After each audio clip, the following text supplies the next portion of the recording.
আচ্ছা, আপনার কি মাঝে মধ্যেই মনে হয় সকালে ঘুম থেকে ওঠার পর শরীরটা কেমন যেন ম্যাচম্যাচ করছে, কিংবা একটানা ডেস্কে বসে কাজ করার পর ঘাড়, পিঠ বা কোমরে তীব্র একটা ব্যথা চড়া দিয়ে উঠছে? আমরা অনেকেই ভাবি, দূর, এ তো সাধারণ ক্লান্তি, একটু রেস্ট নিলেই ঠিক হয়ে যাবে, অথবা একটা পেন কিলার খেয়ে ব্যথাটা চেপে রাখি। কিন্তু আপনি কি জানেন, আপনার শরীরের এই ছোট ছোট ব্যথাগুলো আসলে বড় কোনো বিপদের আগমন সংকেত হতে পারে? হ্যাঁ, শরীর যখন সুস্থ থাকে না, তখন সে ব্যথার মাধ্যমে আমাদের অ্যালার্ম দেয়।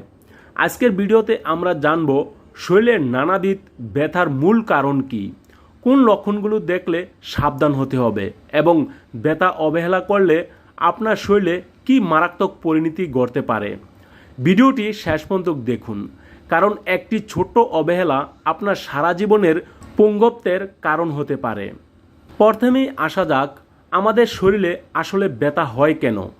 চিকিৎসা বিজ্ঞানীদের ভাষায় ব্যথার পেছনে অনেকগুলো কারণ থাকতে পারে, তবে আমাদের দৈনন্দিন জীবনে সবচেয়ে সাধারণ চারটি কারণ হলো: 1. ভুল লাইফস্টাইল।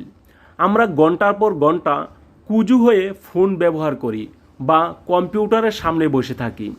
এতে আমাদের মেরুদণ্ড এবং মাংসপেশির উপর অতিরিক্ত চাপ পড়ে, যা পরে দীর্ঘস্থায়ী ব্যথার রূপ নেয়। 2. পুষ্টির অভাব। বিশেষ করে আমাদের শরীরে ভিটামিন ডি এবং ক্যালসিয়ামের অভাব হলে হাড় ও জয়েন্টের ব্যথা শুরু হয়। এছাড়া ম্যাগনেসিয়াম বা ভিটামিন বি12 এর অভাবেও পেশিতে টান বা স্ক্রাব ধরে। 3. অতিরিক্ত মানসিক চাপ। শুনতে অবাক লাগলেও সত্যি, আপনি যখন অতিরিক্ত মানসিক চাপে থাকেন, তখন শরীর কর্টিসল হরমোন রিলিজ করে। এটি আপনার মাংসপেশিকে শক্ত বা টাইট করে ফেলে, যার ফলে সারা শরীরে একটা কামড়ানো বা চিবানো ব্যথা অনুভব হয়। 4. পর্যাপ্ত ঘুমের অভাব। ঘুম হচ্ছে শরীরের হিলিং প্রসেস। আপনি যদি রাতে ঠিকমতো না ঘুমান, তবে আপনার শরীর নিজেকে মেরামত করার সময় পায় না, ফলে পরদিন শরীর ম্যাচম্যাচ করা এবং ব্যথা হওয়া খুব স্বাভাবিক। সব ব্যথার ধরন কিন্তু এক নয়। কিছু ব্যথা সাময়িক, আর কিছু ব্যথা কর্ণিক বা দীর্ঘস্থায়ী। এখন প্রশ্ন হলো, কোন লক্ষণগুলো দেখলে আপনি বুঝবেন যে পরিস্থিতি খারাপের দিকে যাচ্ছে? কোমর ও পিঠের ব্যথা। কোমর ব্যথা যদি শুধু কোমরেই সীমাবদ্ধ থাকে, তবে সেটা সাধারণ পেশির ব্যথা। কিন্তু এই ব্যথা যদি কোমর থেকে নেমে আপনার পায়ের দিকে যায় এবং পা অবশ বা জিনজিন মনে হয়, তবে বুঝতে হবে আপনার মেরুদণ্ডের ডিস্ক নার্ভাসের উপর চাপ সৃষ্টি করেছে, যাকে সায়াটিকা বা পিএলআইডি বলা হয়। জয়েন্ট বা গিটে গিটে ব্যথা। সকালে ঘুম থেকে ওঠার পর যদি হাতের আঙ্গুল বা পায়ের জয়েন্টগুলো শক্ত হয়ে থাকে এবং নাড়াচাড়া করতে তীব্র কষ্ট হয়, তবে এটি আর্থ্রাইটিস বা বাতের লক্ষণ হতে পারে। হঠাৎ তীব্র বুক বা পিঠে ব্যথা। অনেকে বুকের বা পিঠের মাঝখানের ব্যথাকে সাধারণ গ্যাস্ট্রিকের ব্যথা মনে করে ভুল করেন। মনে রাখবেন, হঠাৎ হওয়া তীব্র বুক বা পিঠের ব্যথা হার্ট অ্যাটাকের লক্ষণও হতে পারে। তাই এই লক্ষণগুলোকে কখনোই হালকাভাবে নেওয়া যাবে না। এবার আসি সবচেয়ে গুরুত্বপূর্ণ বিষয়ে। ব্যথা হলে আমরা অনেকেই ফার্মেসি থেকে একটা ব্যথানাশক বা পেন কিলার কিনে খেয়ে নেই।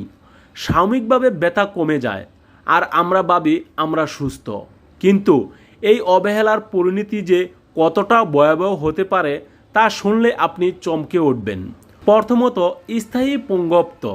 জয়েন্ট বা কোমরের ব্যথা বছরের পর বছর অবহেলা করলে একসময় হাড়ের ক্ষয় বা ডিস্ক প্রলেন্স এতটাই বেড়ে যায় যে মানুষ হাঁটার ক্ষমতা হারিয়ে ফেলে। তখন অপারেশন ছাড়া কোনো উপায় থাকে না। দ্বিতীয়ত, কিডনি ও লিভার ড্যামেজ। ডাক্তারের পরামর্শ ছাড়া যত্রতত্র পেন কিলার খাওয়ার কারণে প্রতি বছর হাজার হাজার মানুষের কিডনি বিফল বা ড্যামেজ হয়ে যাচ্ছে।